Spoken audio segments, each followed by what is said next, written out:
Hello and welcome to the Madison podcast, the greatest podcast of all time.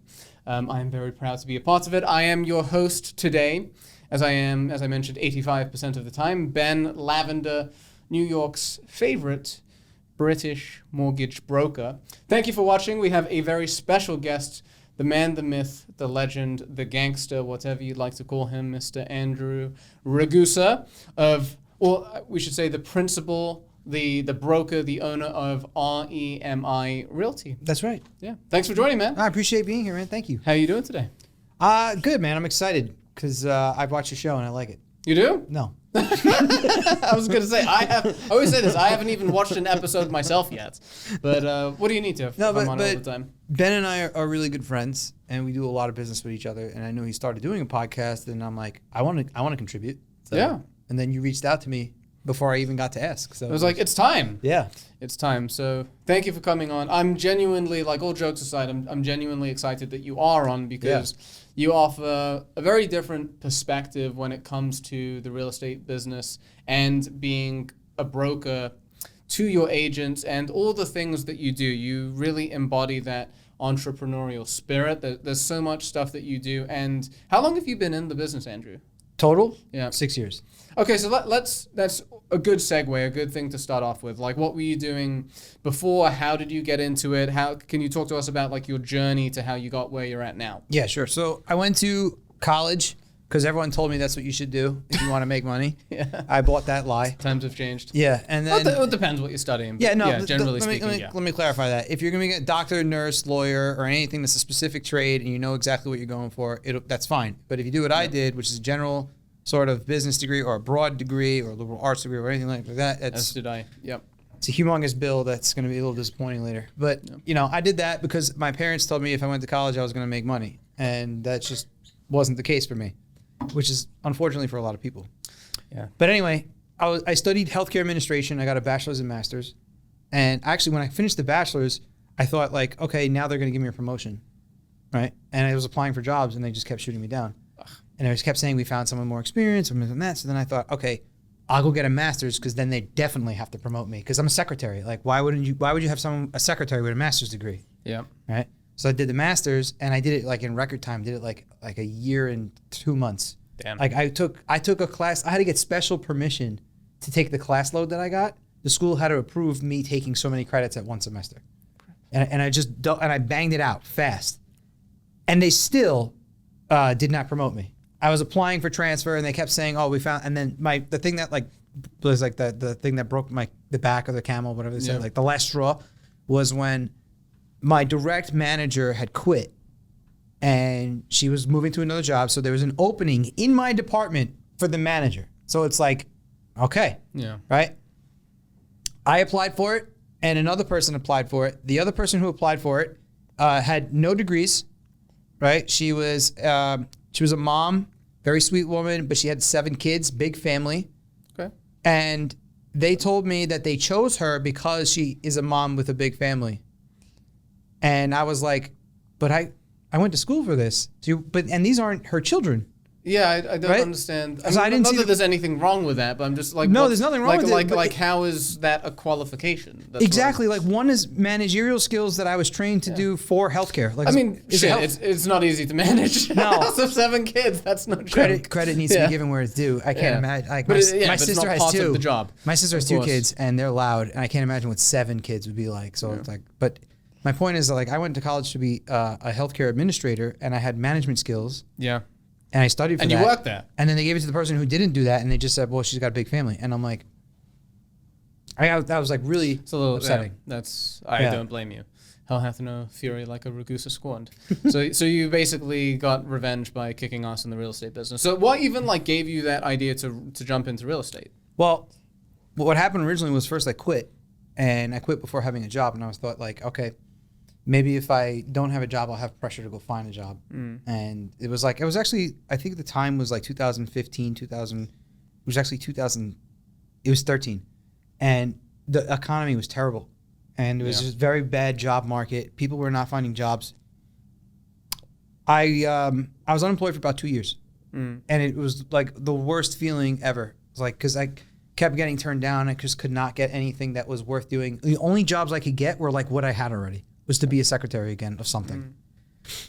So then I got my real estate license because one day I was basically scrolling around Groupon and I was trying to like beef up my resume. So I was getting certified in like Microsoft Office and like I became a notary. I was doing all these things. And I saw there was a real estate course. I was like, all right, why not? Why don't I just get my real estate license, see where that goes? And then in real estate school, I saw how much money you can make as a realtor. And I was like, I'll never get a job again. Yeah. Why do I want a job? So you just stumbled across it. That's cool. Yeah. Yeah, just self-made. Well, where did you start? I mean, you don't have to mention the specific brokerage, but maybe the style of like, how did you decide to join whoever you joined? What was that process like? Because that's something that, you know, I feel like a lot of agents that just enter the business just kind of fall into place. They don't truly like vet out where they're going. So for me, when I make decisions, it's always very instinctual. I don't need to know every detail, but I trust my intuition. So when I see something and I'm like, that feels good, I'm going to do this. And I'm just going to act on it. And I'll do it like almost impulsively. I'll just do it right away. I was in real estate school and a broker came to speak. She was a single broker, meaning like she just started her own company. It was her and her husband. They started this company. They had hired no one yet. They were independent brokers. And her name is Dorothy. She's sweet. I owe her so much. You have no idea. I credit her for a lot. And we had a little bit of a language barrier between the two of us too, because she was Chinese and she's only been living here about 5 or 6 years. She learned English though, but it was still hard. Yeah. But when I sat down and spoke to her for a few minutes during the lunch break when she came to real estate school, I could tell this woman was going to go all in on me. So I was like, I'm going to go work for her. And I foregoed all the other brokerages that came. Keller Williams came, Douglas Elliman came, like all these people coming to speak. And I was like, I'm just going to go one-on-one with this woman because my instinct was telling me to do that. And this woman poured her heart into me. She gave me every lead she could find, which I don't believe in giving leads, but she was like, no, you need to get out and do stuff. Right? So she basically got me moving fast. That's freaking awesome. Yeah. And how long were you with her for? I was with her a year and we reached the point where like I wanted to make more because like we were doing a pretty low split. Gotcha. Because she was teaching me a lot, don't get me wrong. But the language barrier made things pretty hard. There's a lot of times where she was trying to explain something to me and I just was not understanding. And I would call like other people who I had met in real estate or reach out to whoever I'm learning from. Like I was kind of like making one big mistake, which was try to get information from everyone. That was like one of my biggest mistakes I ever made in life. And I'll get into that a little bit. Yeah, please. But eventually I just left and I went into Keller Williams. I say that's a mistake because we all sometimes take advice from the wrong people. I'll give you an example. Like say you're new to real estate, and a lot of people I've noticed in real estate do a very good job of pretending to be the all-star or the top producer. Oh, yeah. Top producer. Yeah. You know? Everyone's a top producer. Everybody's top producer. They have that. Actually, I don't know a single realtor or mortgage officer in the business that is not a top producer. Everyone is. It's crazy. Yeah. My favorite entry is $1 million producer. Well done. You sold a home and a half in New York. Well done. So. But yeah, you know what you could do is you could actually just pay a little membership fee. It's about $500 or $800, and you can get yourself on Top Producer Magazine. That's my favorite. It's the self. I'm so honored to be on so and so magazine, and it's like you paid to be there. It's freaking hilarious. But you know, people in the business, we know the truth. The point I was making is, I was trying to get information from basically anyone I could at that point because the broker and I had like she wants to help me, but it was hard. I just couldn't understand everything because she just had a hard time explaining it to me. It was a language barrier, right? Yeah. So, I should have been taking advice from people who were doing things that I wanted to do. Like if I had known the results they were having, then I should have sought their advice. But what I was doing was taking the advice of almost anyone who looked good, right? And one of the biggest lessons I learned in the 6 years of being in this business is if I want results, I need to get information from someone who already has those results. Yep. You get what I'm saying? Yep. So that was one of my biggest life lessons in this growing process. So how do you go about finding that person or those people?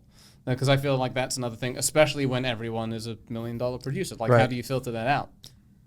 Well, I find the best way to figure out who's doing what is to spend a little time and watch what they're doing. Like, what do they do? Be with them a little bit. Like, let's say you're going to take someone on as to be your mentor. I would want to spend a little time with them and just see like, what's their day to day like? What do they do? What do they got their hands in?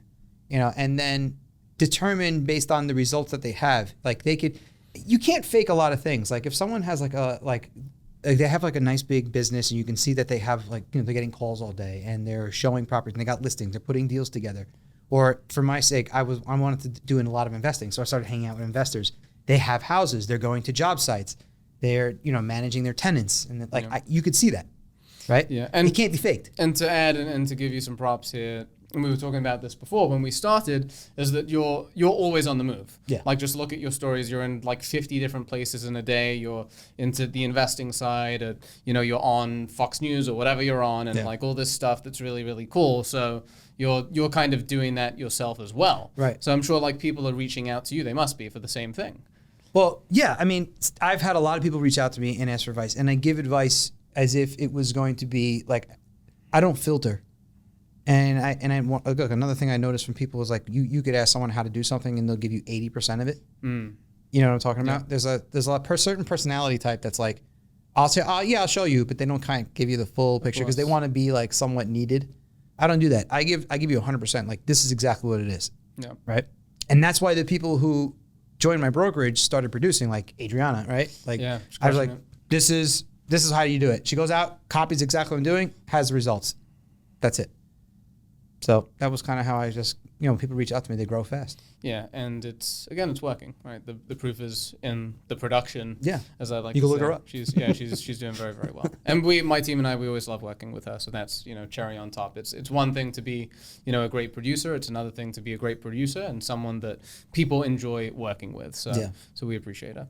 Okay, man. So how about we jump into kind of what we talked about before with how you mix your investing with your agents, with the brokerage, and your encouragement of them to even invest into real estate. I think that, again, is a very, very big thing that you do because a lot of realtors and loan originators, truthfully, enter the mortgage business and real estate business to learn about real estate, to ultimately invest. Yeah. And then what happens is that, they get busy with life and it doesn't happen. But meanwhile, you've got a new agent that's just coming in and you're encouraging them, invest. I have deals, affordable deals, great deals, and you're pushing them to do that. So back in 2018, I was been in real estate, I think a year and a half, maybe 2 years at that point. Mm-hmm. And I was in Keller Williams and I said, I had made a decision. I want to invest. This is what I want to do. I want to flip houses. But something must have happened to make you think that way. I just saw people making money. I saw people flipping and making money, and I'm it's so simple. Yeah. Yeah. I just I want this. And I'll tell you, there was actually one specific event that took place because I actually was going on listing presentations, and I was actually prospecting in expired, and then a couple of FSBOs, and it was this was a solid week of this. And it was just a week. I was going on listing appointment, and everyone had turned me down. Everybody turned me down that whole week. I didn't get one. Damn. And I was so frustrated. And I literally made the decision at that point. I was I need to do something where I don't depend on other people to make money. Right? I love being in the business, love real estate. I love helping, and I love getting someone a result to where they want to be. So when someone wants buy a house or sell a house, I love being that person to be that catalyst of change for them. You know what I'm saying? Yeah. To be the facilitator is what I meant to say, right? Yeah. But at the same time, that initial contact where you have to prove to trust me was exhausting, and I didn't want anyone to be able to tell me no for me to make a living, essentially, right?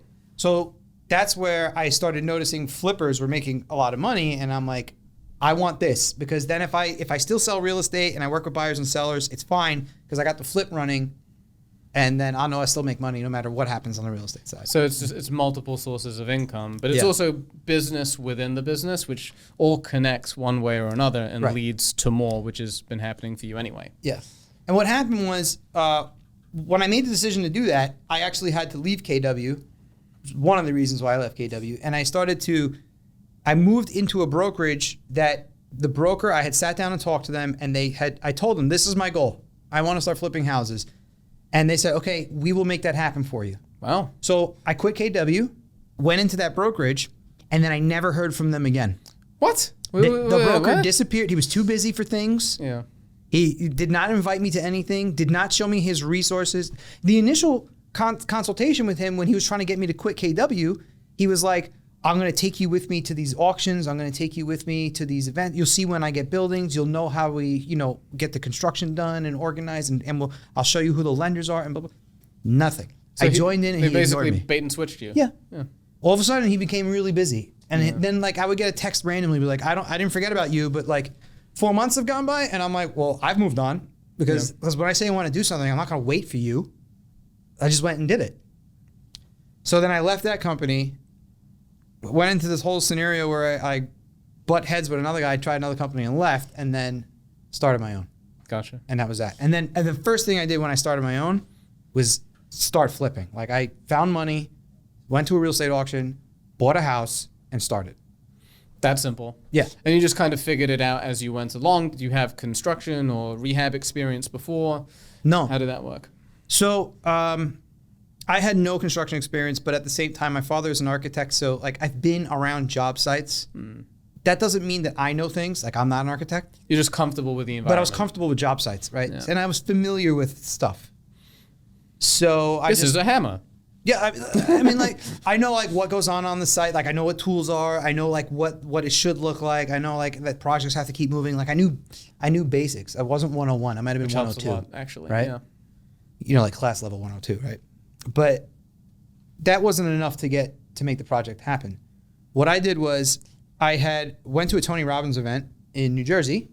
I met a girl there her brother was flipping houses. And I don't know if you ever went to like UPW. You ever do that? I have not, no. So like in these events, everyone is in like cloud nine. They're all like, I'm not, all these self-realizations. And I was having it too, don't get me wrong. I was having self-realizations and everything was great. And like you're bonding with a lot of people for the first time that are all on this high. So everyone is like so willing to love you and just be like, yeah, I'll connect you. Oh, I'll help you with this. I'll help you with that. Like everyone wants to help each other. And I made great friendships from there. So this girl said, oh, my brother's flipping houses. And I was like, let me meet him, right? So I went to go meet him. And, that whole family, they were a Colombian family. They've only been living in the United States about 6 or 7 years. So they weren't here like super long. And they spoke good English. But I speak a lot of Spanish too. I speak almost fluent in Spanish. So we kind of like, we got by very good. Like he speaks good English and I speak a lot of Spanish. So between the mix of both, we were good. No more language barrier again. No, Sorry, Dorothy. no. Yeah. But you know what? I'll tell you what. Those language barrier situations, I found that those people were so hungry to access knowledge. Yeah. And I was like, I really appreciate when people come from somewhere else to America because I've noticed. Immigrant mentality. I'm telling you, man. They come because they want opportunity and they know it's here. And I love it. It's one of the few places left where, there is opportunity. Yeah, agreed. So anyway, I saw what he was doing. I saw his process. And I was like, okay. Now, what I know as a realtor, I can make this better. Yeah. So he was making probably like $30,000, $40,000 on a flip. Okay. Not great. Yeah. Right? I came in, I changed his lender, I changed his attorney, I switched up the process of which he was doing things. I had him lower the material costs. We found other vendors. Like I literally just administrative role. Right? Like, so I'm administrating, he's the project manager. And I tweaked so much of what he's doing that now all of a sudden we're making 150 to 160 per project. Jesus. Just by making changes that he didn't know he could do. But I knew because I was a realtor and like being around the business, you know what I mean? And knowing how loans work. And I studied loans. I learned the mortgage process. One of the things you told me was that I know more about loans than any other realtor you know. Yes, right? You do. So like I knew what value to bring to him.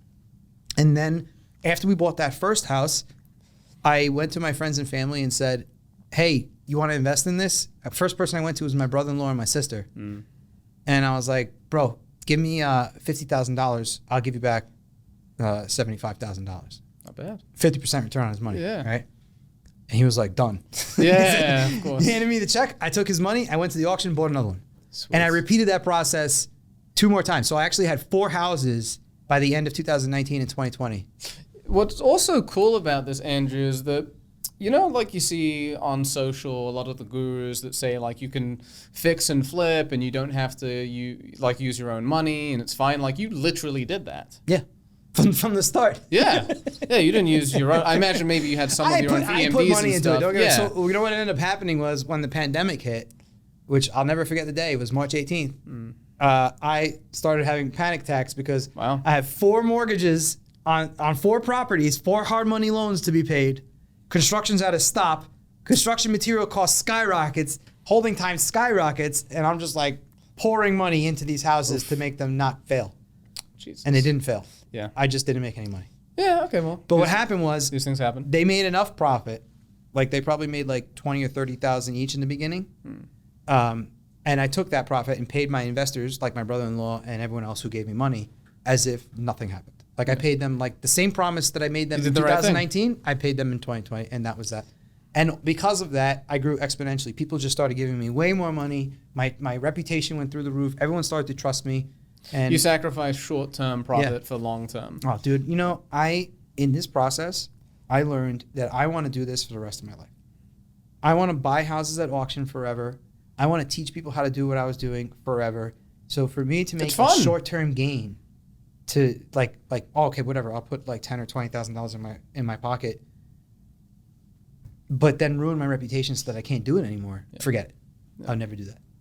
Yeah, you made the right choice. I mean, you're still going. Oh yeah. Right. So. Yeah. And I've seen a lot of your deals. They're good deals. No, they are. And they're not difficult to get into because you're not doing crazy high price points, right? These are good homes. A lot of you're doing holds as well, right? Not just flips. So what happened was we were doing single family homes, and then the auction was closed throughout the lockdown, and we couldn't get into the auction. That was where I was getting the best prices. And you could buy multifamilies at the auction too, but it's just what we were getting was at the time was single families. So I found a few deals on market, but they were few and far in between. Yeah. I was holding about $750,000 of other people's money. We call that OPM. OPM is an industry word. So I was holding about $750,000 of OPM, or $700,000. Not enough to run away to Taiwan or something for the new life. Not worth it. But that was during the time that the auction was closed. So I had to like scour on market and find a deal, and we found one. I found one in all of 2020. Oh wow. So to pivot, it's really nothing. No, I mean it's a great deal. Don't get me wrong. I bought this house for $380. It's a cape. I ripped off the second floor, turning into a colonial. I posted on Instagram a lot now because we're doing it in the middle of that renovation. It's a $250,000 renovation, right? So we're looking at $380 purchase, $250,000 renovation. So you're about $600 already, right? $620, $650. It appraised for $980. Wow, that's appraised value, and we've always sold over appraised value every time. Yeah, that's crazy. So we're gonna make like $200,000-$300,000. Me and my investors makes up for the other deals that you missed. Absolutely, and we have others. Like I have others in the works now too. Like there's other properties. We just picked up another one. I don't remember all the addresses, but we just picked up another one. Had the sheetrock just recently delivered. We have like 3 active right now. Yeah. So, but then what happened was, what you were saying buying holds is because it was hard to find properties, I had to pivot because it was either give these investors their money back with no result, and that would have not made them happy, or I called them and I was like, guys, look, I can get us some multifamilies, right? And I will cash flow the building, send you a check in the mail every month, and then I'll split the appreciated value with you at the end of the holding period. It's a great deal. So they said, yeah. So what I did was I calculated how much we can safely do. I promised them 10% return on their money. So we cash flow. Good for a hold. Yeah. Very, very good for a hold. They get 10%. People get that on hard months. Money. So. It's divided by 12 months, and they get it in the mail every month. Yeah. When does that happen for you? Doesn't. No. Usually you get like a lump sum or something. Or you go buy a building and do it for yourself. So which a lot of people don't want to do. They don't want to deal with all that. Exactly. And then these buildings need work. So it's not like you just buy it and do nothing. Like I had to renovate them. We had to get them rented. But anyway, we cash flowed, pay the investors, and now, 3 to 5 years later, we're going to sell them and they'll get 50% of the appreciation. Which is freaking incredible. What I'm curious about is, and I think I know the answer, which is it's a fairly simple one, is that this is a lot to manage, man. You've got the brokerage, you've got, the investing side, and you've got, your own life, your family. Yeah, you're doing real estate school. Yeah, the real estate school too, which, that's going to be fun. I know we're getting that going. How do you balance all this stuff? I mean, because from what I see, and we'll talk about social as well, like looking at your stories, you're in, 500 different places in a day. Yeah. Is it like exhausting? Do you have a system to manage it? Or do you just roll with it and you're good? No, I'm good. I really don't get exhausted for the most part. Like the way I handle things is I look at everything I do, whatever my task is, as a cycle of action. So what do you know about cycles? They go in a circle, right? That means that they start at one point and they come back around. So everything is a cycle. And my intention as I do things is to take this cycle of action, do it to its fullest completion so that it doesn't have to come back and be done again. You understand what I'm getting at? Yeah. So there's a starting point and there's going to be a definite end point. Now that cycle is closed, we can move on, right? Cycle, I call them cycles because most things require multiple steps. And like, Yes, for example, especially in our business. I'll give you a classic example, emails, right? You got to send these emails out. Okay, fine. So I know today I have about an hour dedicated. I got to get everyone all the documents they need, send out the list, the scripts, the whatever, my paperwork, got to get it all out. I send them all out and I put so much information in there that it's completed. They're not going to call me back and ask me for anything. And I know that cycle is completed. It will start again probably tomorrow. Gotcha. But I've completed that action for the whole day. There's no procrastination. There's no wait. There's no putting it off for later. And I did it with the intention that it won't come back to me.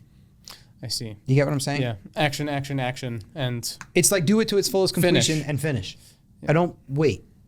I don't like to wait for anything. I mean, it sounds simple, but the truth is most people don't do that. Right. Right. So that is where you not differentiate yourself, but it's just, I think it makes you special. Right? People don't do that. You're welcome, man. You see, come here, you get 500 compliments for free. But it is true, man. I don't know a lot of people who are like that. Right. Right? Because most people, again, they have these dreams of doing all this stuff and they never do. And it really just comes down to taking action and maybe having some balls and, taking a leap of faith or something, which you do and you do very well. I agree. You know what? I think that a lot of these things can be taught because I wasn't like that in the beginning. Yeah. This was like... And you teach your agents this too. Oh, yeah. Yes. And what got me to really accelerate was investing in my mind. Over like a 3 or 4 year period, I've spent almost $160,000 into business training programs, mindset training programs, spiritual development, thought development programs. I have done more educational training in a short window than I have done in my entire college career. Like that was a waste of time as far as I'm concerned. Like I did it all. I did more, learned more, had more results from a shorter window. Seeking the outside best information. investment that you can make is in yourself. Yeah. Which is exactly what you've done. Are there any particular courses that you really love that you'd like to share? I mean, I did a lot of Grant Cardone stuff. Yep. A lot. And that's too. why I'm really good at sales, right? I'm really good at closing, pressuring, probing for questions, going in for the close, building up certainty.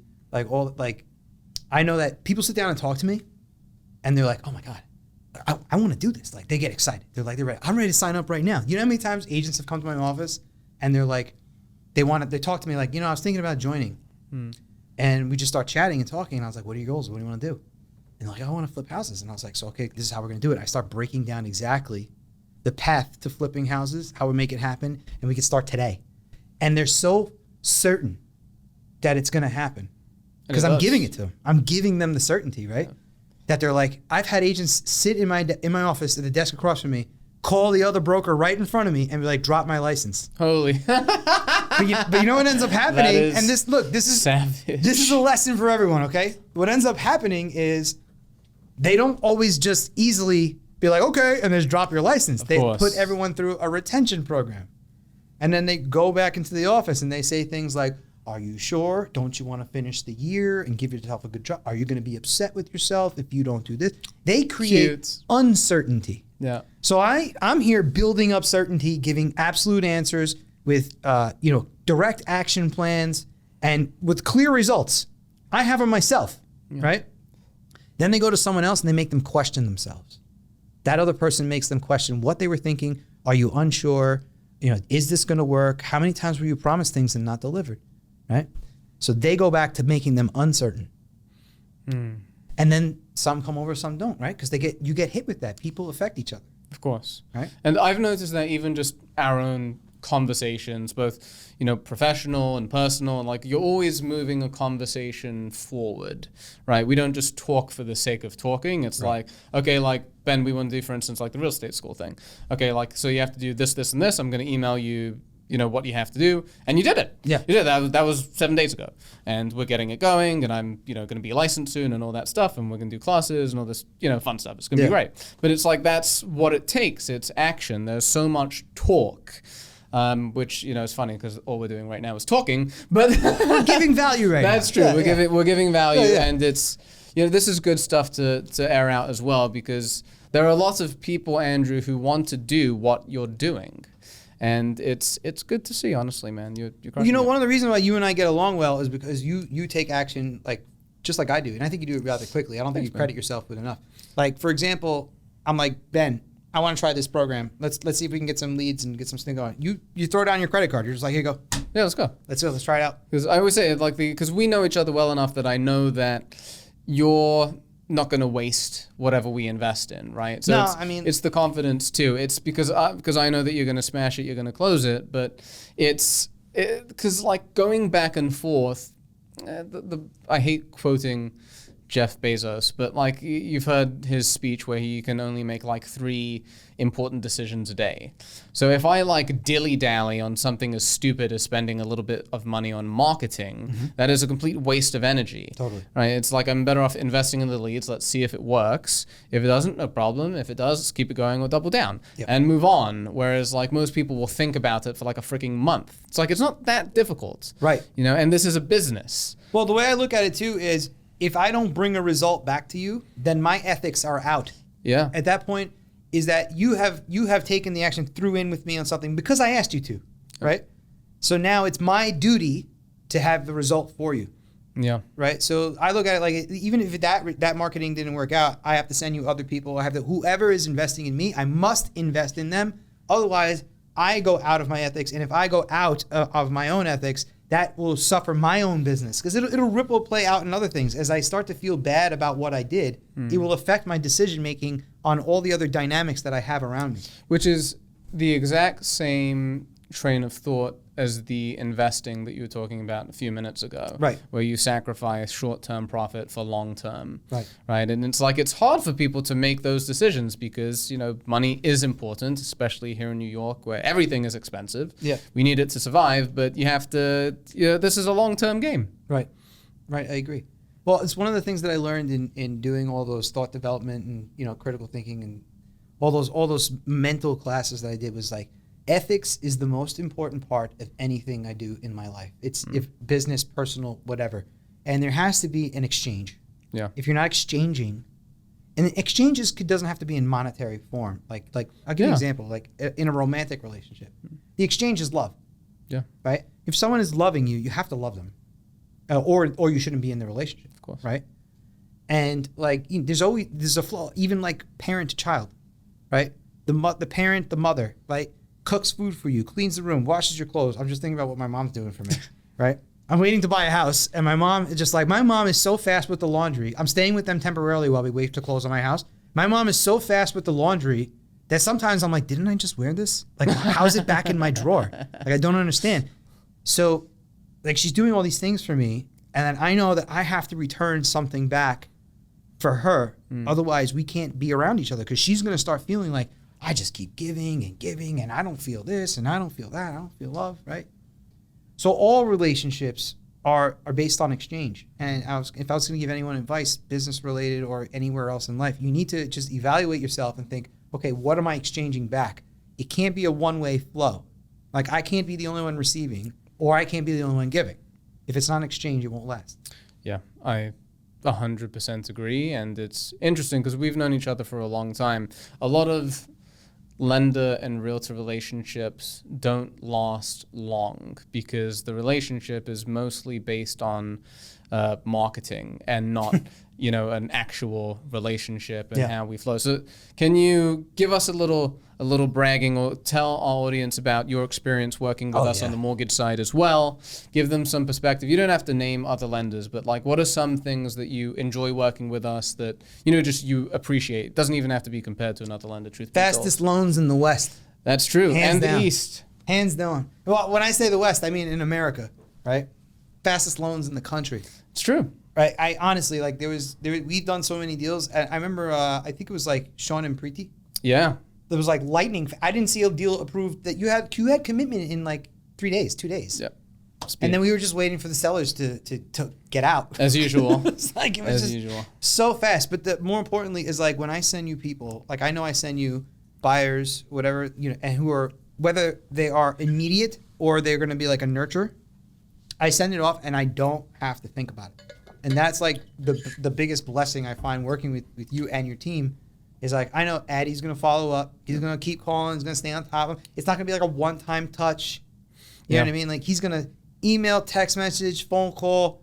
Yeah, you guys are so on top of the people I send you that sometimes you guys come back to me and you're like, okay, so-and-so's pre-approved. I'm like, oh, shit, I forgot. I forgot we had that person. We are your CRM. Yeah, basically. Yeah. But that goes in line with, again, the same thing that you were thinking, because a lot of loan officers in the business get a lead from a realtor and that person isn't intending on buying for 6 months, maybe 2 years. And they're like, it's like, no. You know, let's build a pipeline together, build a business together, develop the relationship, and keep it going. Right. Which sounds so simple, but people, again, I find these days, I'm talking about it a lot today actually, but people are very, very short-sighted, and they don't think long-term. You have to think long-term in this business, and I use the word business on purpose because it is a business. You have to run your own self like a business, not just someone who does sales, right? You have to take it very, very seriously. So that's what we try to do, and I'm glad that you are enjoying that. So thank you. No, absolutely. Absolutely. You know, one of the things that I do to treat my business like a business is to essentially stay on top of my agents almost like they are leads, right? So in my brokerage, I touch base with everybody and I find out, what do you need me to give you, or what advice or program. Sometimes something so simple like, I just don't have a list of people to call. Okay, great. I'll go get one. Nice. Right. Like I'll log into one of our databases. I'll just pull up a zip quickly, code, boom. pull it up, and then boom. Now they're like, okay, now I have 15,000 people to call. Same for the thing. next No 2 weeks. dilly-dallying, immediate action. Let's go. Yeah. So, but my realtors are my customer now. Yeah. You understand what I'm saying? So like, I do take customers in that sense, but as a broker, I think, what do they need to produce? And as I was explaining before about everything's about exchange or you fall out of ethics. Yeah. Is I think, okay, they're here. They really want to like close. that, by the way. I haven't heard that before. That's great. Well, it's one of the things that Grant taught me. Yeah. Right. And I think to myself, even with them, okay, they're here. They dedicated themselves to work in my company. They didn't have to do that.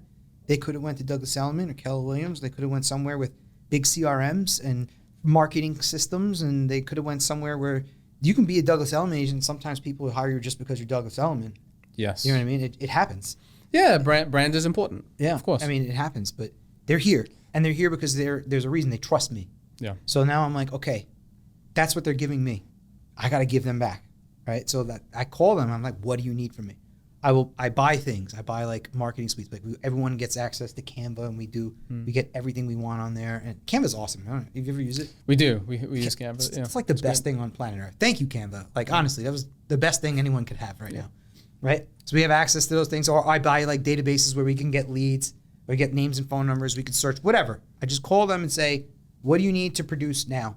And then, you know, most of the people who join my brokerage do so because they want to become investors. So I call them. I'm like, okay, what do we need to get you investing?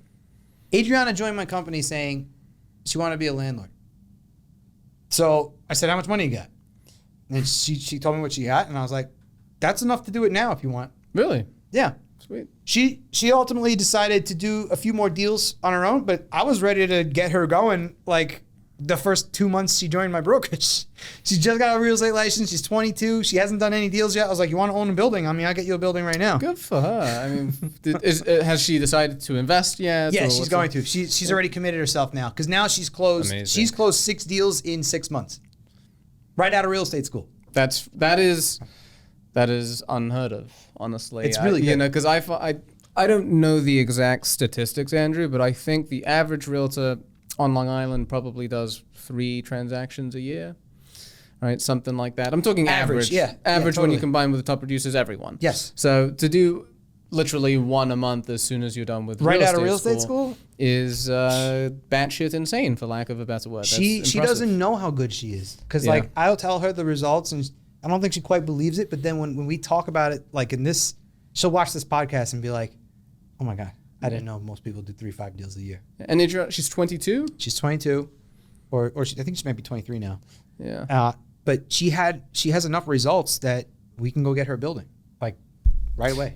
Imagine being 23 years old and being able to invest in real estate, which again is more common out of state. In New York, it's very difficult to do that because again, everything's so expensive. That is That's incredible. Good for her. Yeah. Good for her. I kind of want to be Adriana right now. I've had Not other bad. people who I won't name their names because a little bit of a privacy thing we promised each other. But we're getting people buildings, and they're gonna come over, like in the new year. They're gonna join the company in the new year. But we've Yes. already started the process of getting them the buildings because I don't, because basically it takes time anyway. And Yeah. I'm a man of my word. I do what I say I'm gonna do. Even if like they don't come over, then I know I did something for them, and it'll come back to me. I don't really stress it too much. And it is again a very unique. Not a fan of using this term, but it's true. It's a unique value proposition for you because, again, a lot of people get into the business for that reason. Yeah. And then, like you experienced with that broker that bait and switched you, right? Nothing happens, and you're doing Right. it. And you're doing it yourself every day, Yeah. right? And I'm assuming, right, as you're doing these projects, they're coming with you, they're learning, they're seeing everything that you do so they can, one day do it themselves as well. Yeah. Right? If that's what they want to do. I It think depends on what yeah. they want. Like some people want a passive income investment, so that then I just throw them in the fund and we just do it that way. Yeah. Right. Everyone. But then other people want to know how to do it, so then we just show them how. Like it's totally fine. You can get both. And what ended up happening was as we were flipping houses, I was doing it in New Jersey, Yeah. and I want to start doing it on Long Island. I was thinking to myself, we spend a lot of time renovating houses. Why don't I just get my general contractor's license? So I did. And now I'm a licensed contractor in Jersey. Sweet. And my application right now is in to Suffolk County.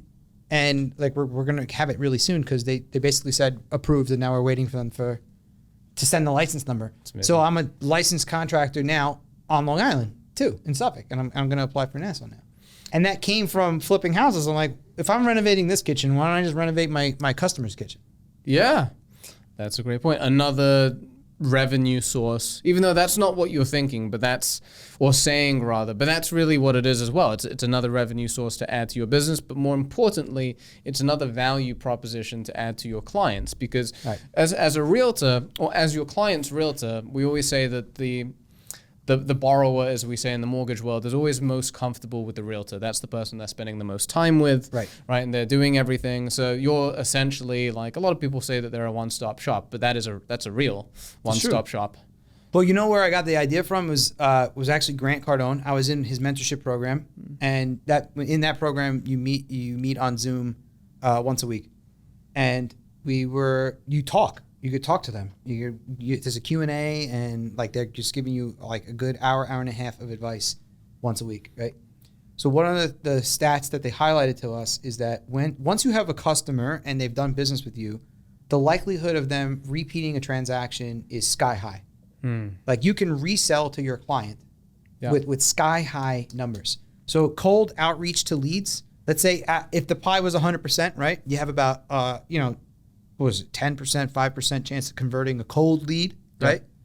And then a customer who knows you already is 50% likely to retransact with you, right? It's not that they don't, it's almost as if, do they just have the need, right? Because the trust is there. It's just whether they need the product. So then after that mentor session, I said to myself, how do I resell to everyone I sold to? And that's where the original idea came up to open a construction company. I see. Because I'm going to resell to everyone I sold to. And then I was thinking to myself, well, we're already doing it. So this just makes sense. We should do this. So now I tell my agents, I said, okay, look, once you sell people a house, find out if they want to renovate the kitchen, they want to renovate the bathroom, they want to do an extension, you want to build a backyard, you want to do some masonry, whatever. Yeah. We'll do that. And then I'll get you a commission on the construction too. So you can keep reselling to the person. It's cost effective too, because you don't have all these salespeople running around. It's built, they are salespeople, but not specifically for a construction company. So they're realtors, and they're already in front of people who want this product. So all I did was incentivize them by offering them compensation. Yeah. And it makes the client's life easier as well. Yeah. Because again, they're just dealing with one person for all this stuff who's kind of coordinating it. You own a home? A few, yeah. How many times have you renovated? Each one just once. Okay. Yeah. But how long have you had them? Not that long, 4 years. Okay, fine. Over the lifetime of a home, think about how many times you do work to your house. Like my father's house, I think, for example. My father might be an exception because he's an architect and he's like just love to go over the top because he's like in the business. Of course. Right? But I think my dad has done projects to that house every 2-3 years. And he's been there 20 plus years. But that's a bit much though. Or is he doing the same thing, or is he No, just not the same adding? thing. He just like, I'll give you an example. When we first bought the house, first thing he did was like gut the inside and change the whole layout. Like he moved the kitchen somewhere else, moved the bathrooms, put the bedrooms on this side of the wall, made it really nice. Then the next year he built balconies. Then the next year he built a patio in the front, and then he built a humongous patio in the backyard. Then he added a water fountain in the patio. And that was like I'm talking like over 20 years, but like every few 5 years, 2 years, 3 years. Yeah, a new project. He'd start a new project, right? Yeah. So when you think about it, your customer is likely to do something like that. They might make changes, add additions. As life events happen, like let's say they have to take in a family member, they might need to add a kitchen, or they might need to add or do an extension, right? If they know the realtor is basically a general contractor for them, you can repeat business to your customer over time. Great thinking. Right? Yeah. A lot of people don't have that train of thought. That's awesome. Well, this is what I teach my people now. Yeah. Right? So they're getting in on it. And I also teach my realtors how to calculate. So they know how to find good investments. They know how to find things based on cash return. And they know how to, calculate like, okay, what can we do to this building? Or how do we add things? So I'm slowly teaching them how to figure out construction costs. And in turn, they're learning what's good investments. So they themselves are learning more than the average realtor. You could talk to the realtors in my brokerage, and they know more than the average realtor, hands down. Yeah. Oh, well, I know.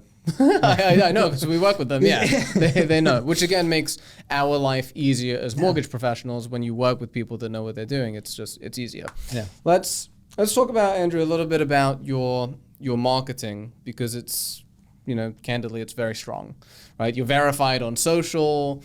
You're all over on these different shows, whether it's, on TV or online. Can you talk about like how you got into that, the process? You're talking about getting verified. It's a bit of a pain, but worth it.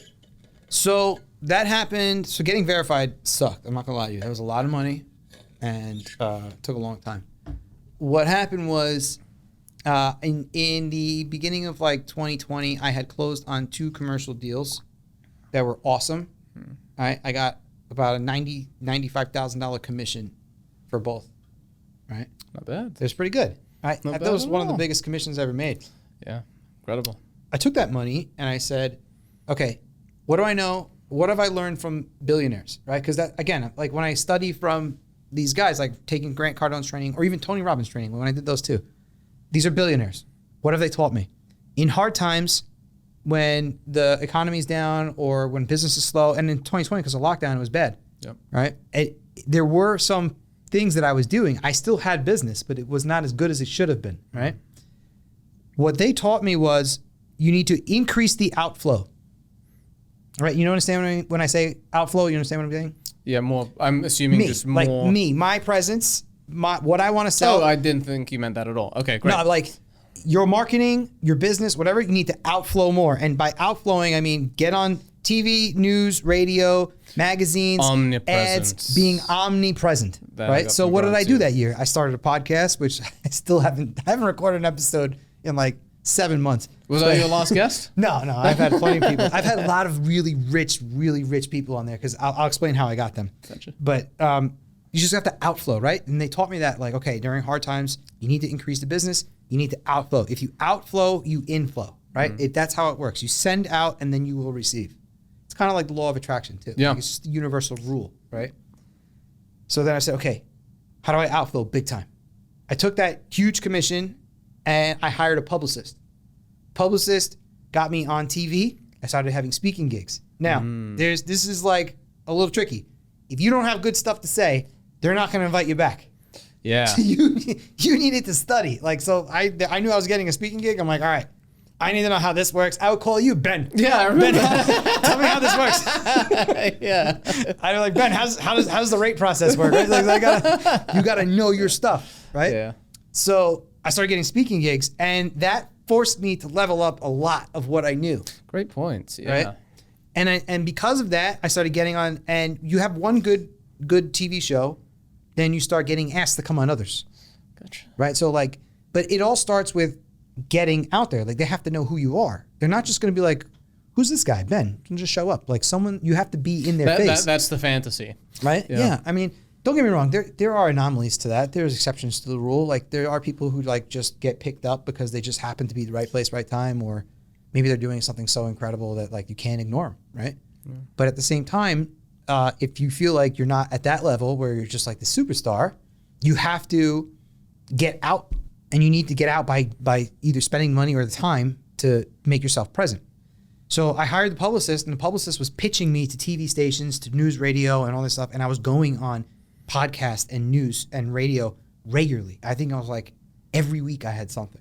Wow. And it was just constantly, and I was in so many states. I think I was on like 40 different states or something like that in TV shows and giving advice about real estate. And was there a reason why you did like multiple states as opposed to just like New York and New Jersey? Right. How did that process work? So what I learned about the media industry is that you don't really have a say in anything. Interesting. Like they kind of like, doesn't surprise me. Picture the media as like this big steam engine train just like rolling down the tracks, and either you get to get on or you're just gonna get run over. Like they're like, give them what they want, get the exposure, or get out of the way. Like they're not really friendly. Yeah, it's not like a negotiation. It is what it is. Yeah. So I took what I could get. Gotcha. And what I learned was just by doing it anyway. First of all, you could say you're on TV and you did something great, and that alone created a lot of attention for me. Sure. But then and credibility. Right. And then other stations reached out. Like I was on News 12 3 times. That's awesome. News 12 Long Island. Right? And that was, it started by first going on Fox 5 in Las Vegas. Right? And then they take the clip from Fox 5 Las Vegas and they sent it to the other stations, and they were like, oh, yeah, we'll bring him on. Like they need to see you. They need to know who you are. Gotcha. They got to see your energy, dude. I like talking to this guy and stuff like that. Which again is a long-term way of thinking, right? Because again, most people that want to do that, like either it's in New York or I don't want to be on it, yeah. But you sacrificed one market literally on the opposite side of the country, yeah. And it spread into your market and others. Well, I'm not the type of person that would limit myself anyway. Like if I found a lead in Las Vegas, I would call a Las Vegas realtor and ask for a referral. Yeah, which isn't everyone. But just be like, hey, I got a lead for you. Yeah. How do you know the guy? I don't.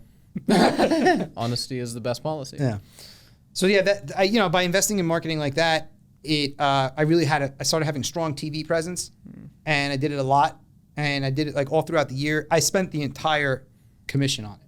Nice. That entire like $95,000 commission went towards marketing. And that's an investment. Yeah, no, I mean, again, this is a business. It's a year's worth of marketing. Yeah.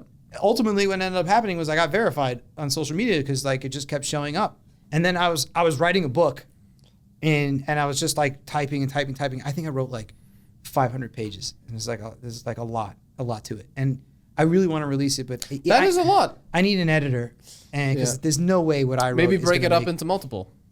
Maybe, but I just know that the way I wrote it, it definitely needs someone to put in English. So that's very humble. By doing all that, they would be like, "What is his accomplishments?" My publicist started saying I was an author, even though. I didn't release it yet.